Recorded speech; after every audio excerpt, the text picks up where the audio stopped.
Hello everyone, welcome to another exciting episode of Dayspring Discussions. I'm your host, Sean McGahee. In this show, we talk about movies, TV, sci-fi, fantasy, comic books. If you geek out about it, we're going to talk about it. You can listen to Dayspring Discussions on iTunes, YouTube, Podomatic, and Patreon, and contact Dayspring Discussions on the Facebook group, Twitter account, and dayspringdiscussions@gmail.com. Well, happy Tuesday, everyone. It is a sunny and hot day here in Austin, Texas. I myself have been pretty busy. Went to the pool, exercised a little bit because honestly, that's about the only exercise you can do outside when it's 101 degrees. So did that. I am going tonight to see a 10th anniversary screening of the film Speed Racer. That's right. The movie was directed by the Wachowski brothers at the time, who are now the Wachowski siblings, starring Emile Hirsch and John Goodman. It's the 10-year anniversary of the film. When it first came out, it kind of bombed. Though Speed Racer is a known property throughout the world, a lot of people didn't like the film.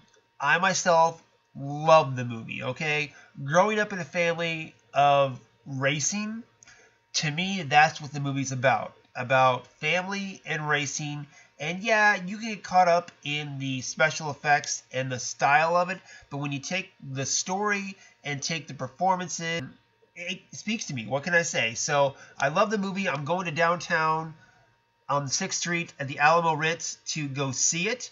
Anyway, guys, I got a lot of stuff to talk about today, and I want to make sure I get through it. Now, if you haven't already listened to it, Lisa and I sat down last night and did a Star Wars Story review. We saw the movie on Friday. We did our review. I'm planning on seeing the movie again. I enjoyed it. I'm going to talk more about that and the possible Boba Fett movie in just a minute. But first, I want to get something out of the way. And that is, Eon Productions and MGM have reached an agreement to release the 25th James Bond film. Now, it will be directed by director Danny Boyle, who directed films such as Slumdog Millionaire and Steve Jobs. And, of course, Daniel Craig is set to return as the legendary British secret agent James Bond.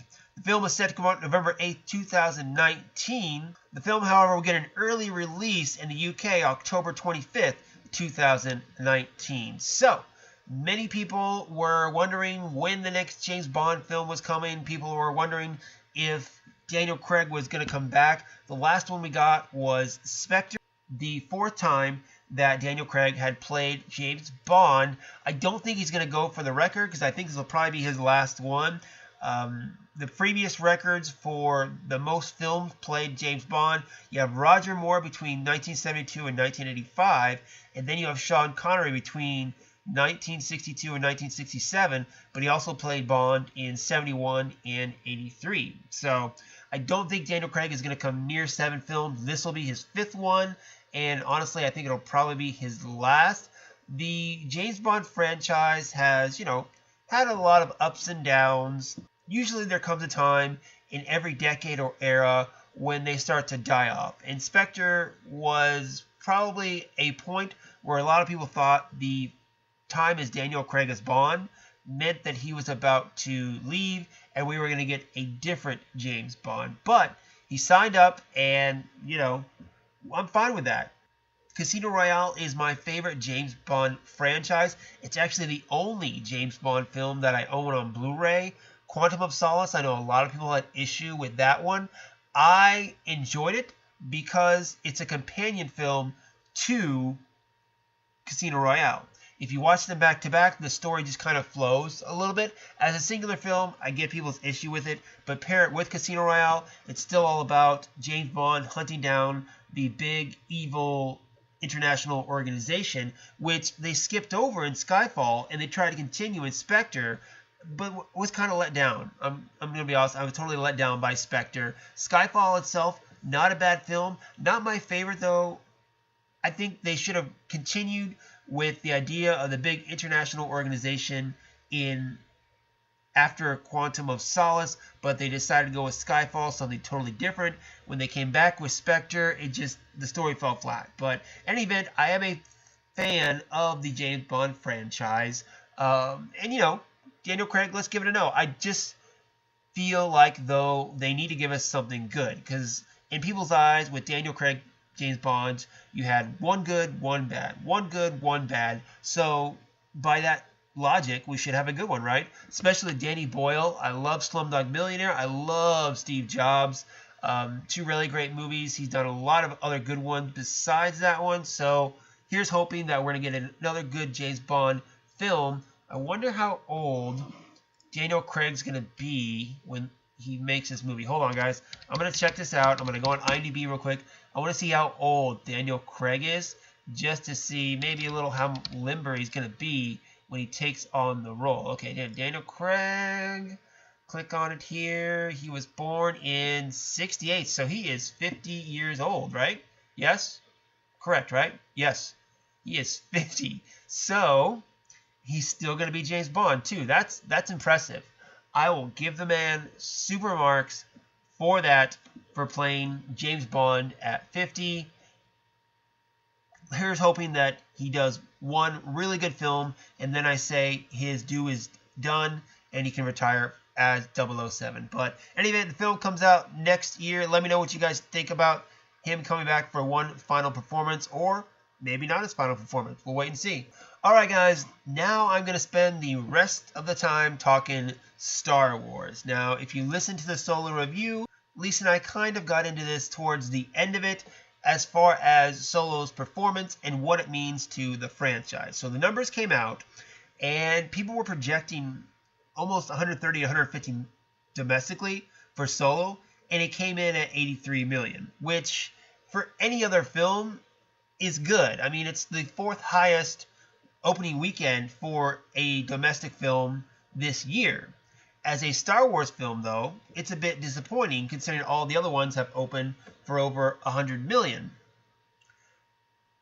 People are saying the film's a failure, but underperformance is really what the lingo I'm going with. A failure means that the film sucks, and it doesn't suck. Anyone who has seen the movie, who I've talked to online or in person, they enjoyed the film. What happened is this was a whirlwind of things that came together that had a bad opening weekend. Now, I still plan on seeing the film again. I want to see it at least one more time in theaters. I'm going to buy it when it comes out on Blu-ray, get the digital copy, all that stuff, because I enjoyed the film. What happened was, first off, we knew coming into May, there was a lot. You had Avengers that originally was supposed to be coming out May 4th. Infinity War moved up a week to the end of April and had 3 weeks to dominate the box office, and it did. It's a good film, definitely. I've seen it 4 times. Hooray. Then you had Deadpool 2, which the first Deadpool was a huge successful film, breaking all barriers. People totally surprised by that movie. That made some money last weekend, opening at 125 million. And then you had, in its second weekend, Solo: A Star Wars Story. Now, Deadpool, I believe, moved up 2 or 3 weeks to go right in front of Solo, and Solo never moved. That was, I think, the first mistake by Lucasfilm. They should have either moved away a little bit from Deadpool, although there's not much place to go because you got The Incredibles coming up in 2 weeks, and then you have Jurassic World: Fallen Kingdom after that. Honestly, this goes back to the theory of keeping Star Wars in December, but that's a whole different conversation that we can have later on. But in any event, it had a lot of competition. That's how summer goes. So that was against it. Number 2, the film was about young Han Solo, and from the moment it was announced, a lot of people didn't want to see a Han Solo film that wasn't Harrison Ford. It had that going against it. Then you have all the well-known controversy with the production where the directors Phil Lord and Chris Miller were fired, and they had to bring in Ron Howard to reshoot 70% of the film. Maybe the general public doesn't know about that, but anyone who reads the news or anything Entertainment Weekly, they know that at least. So fair to say that most people going to see the movie have some idea of what went on behind the scenes. And then finally, The Last Jedi. This film tore Star Wars fans apart. I can't believe it's I enjoyed The Last Jedi. I recognize it has its faults. Anyone who has come to me in a very rational way, such as my wife, and give me their faults about The Last Jedi, I understand, completely understand. So now people are thinking that Lucasfilm might need to retool their ideas as far as what they have planned. So as of right now, we know for sure we got Episode 9 coming out in a year and a half. We got the Benioff and Weiss stuff coming. We got Rian Johnson is making some films as well. And then on the TV side, we got Jon Favreau series and Star Wars Resistance coming this fall. Well, now we got an announcement, according to the Hollywood Reporter, that Lucasfilm is indeed going to push through the Boba Fett film they were talking about several years ago, and they have attached Logan director James Mangold to do it. Now, this is all according to the Hollywood Reporter. Lucasfilm and Disney, neither of them have come out and said, yes, this is true. The story broke back on the 24th, which was, what, 5 days ago? Again, Disney and Lucasfilm have not confirmed this, but as far as reliable sources, you got Hollywood Reporter, Deadline, Variety. These are all probably the three most trusted when it comes to movie news and TV news, entertainment news, call it whatever you want. So I trust them when they say that Disney and Lucasfilm have signed or are working on the Boba Fett film with James Mangold. So for now, I'm just going to go off this story, of course, knowing that there might be a 5% or 10% chance that it's not true. Now, originally, it was going to be the third spin-off film that was going to come out after Episode 9. I think so, somewhere in that order. I know it was one of the planned spin-off films, and Josh Trank was set to direct it. However, Lucasfilm parted with the filmmaker back in May of 2015, and it's kind of been in hiatus ever since.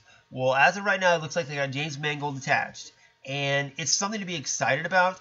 A Boba Fett film, to me, is kind of like the Han Solo film.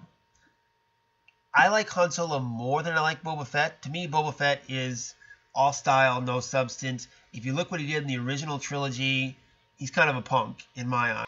But I wasn't excited for a Han Solo movie. I went and saw it, and you know what? I liked it.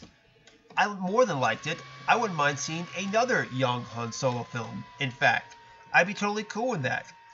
Boba Fett, I don't want to see a Boba Fett movie. You know, you try to do a young Boba Fett. We've already got young Boba Fett, okay? It's called Attack of the Clones and episodes of the Clone Wars. We know what happens to Boba Fett after he loses his father, Jango Fett. Just watch the freaking Clone Wars, people, okay? He gets hooked up with bounty hunters. He tries to kill Mace Windu, and you know, he grows up with the scum of the universe, so to speak, and becomes a feared bounty hunter. And to this day, I will not call him the most feared bounty hunter or the best bounty hunter in the Star Wars universe, because that belongs to Cad Bane. If you don't know who Cad Bane is, watch the Clone Wars and you'll agree with me. Now, I can see them doing a young Boba Fett film and me not enjoying it, but if you give me a Boba Fett film post Return of the Jedi, when he allegedly crawled out of the Sarlacc pit, and maybe he has no memory of who he was, maybe he's, you know, kind of lost, so to speak, that would be the perfect kind of story for James Mangold to take on. You're talking about a guy who's done Logan, 3:10 to Yuma, Walk the Line. These are all heavy films about a character who has a lot weighing on them, almost a Western style in each of them. That's something, if you play the right angle, as a guy who doesn't like Boba Fett, I'd be interested in that, honestly. If you give me that deep character angle, I would totally be okay with something like that. Now, the question would be, of course, too, who plays him? There's some campaign I saw online right now for The Rock, which I don't, you know, The Rock can do whatever the hell he wants, but he's not my top choice. You do have the guy who played Jango Fett in Attack of the Clones, Temuera Morrison. I can never say his first name right, but technically, Boba Fett is a clone of Jango Fett, okay? And given that, you know, all the other clones look like Jango Fett, you would think that he's going to grow up to look like Mr. Morrison. Now, he is, let's see here, he's going to be almost hitting 60, probably here soon. I don't know if that's the age where you can still play a Boba Fett character who's supposed to be, what, 50, maybe 40. I don't know, depending on what time frame they set at. You could also maybe bring in the actor who played Boba Fett in episode 2. Let me look him up here. I saw him once at a Comic-Con, and, he didn't look like the best guy, so to speak. But he was young, a teenager. I'll give him a pass on that. Boba Fett, Daniel Logan. He is, he's what, 4 years younger than me? That means he's going to be early 30s. Yeah, and he's a little too young, I think, to play a Boba Fett, given between around the original trilogy. It all depends, guys. I mean, it all depends on what story they're going to do, where they're going to place it, all that stuff. I don't know. But after the news that James Mangold is going to be directing, and after the fact that I just saw a Star Wars movie about a character I didn't want to and enjoyed it, I'm willing to give them more leeway. Now, some people are thinking that Kathleen Kennedy and Lucasfilm should rethink their plan more, because I as well am still waiting for the Kenobi movie. I was hoping that when I went to Celebration last year, Ewan McGregor was going to come out and they're going to announce Kenobi and I'm going to flip out. It's going to be awesome. But they didn't. They still haven't. They're talking, rumors still about the production and all this other stuff. And there's so much you can do with that. If I get a Boba Fett movie before I get a Kenobi movie, I might be a little upset. But again, depends on how the Boba Fett movie goes. Any character, any story can be interesting if told from the right angle. And James Mangold is a talented enough director, I think, to make me want to care about Boba Fett. And as for the rest of the Star Wars franchise, well, you guys can definitely hit me up online and I will talk ad nauseum about that and my thoughts about it and where it should go from there and all that other fun, geeky stuff. But for now, I'm going to cut you off, guys. That is it for me today. Fire back on the social media groups and Gmail account. Let me know, what do you think about the rumored, yes, it's still a rumor, Boba Fett movie starring James Mangold. And, of course, James Bond 25 coming out with Daniel Craig. Do you think maybe this is his last one? Do you think the last one should have been his last one? Let me know, guys. Hit me up. You can find me personally online, Slim Dayspring 12 on Twitter and Instagram. Until next time, guys, may the Force be with us all.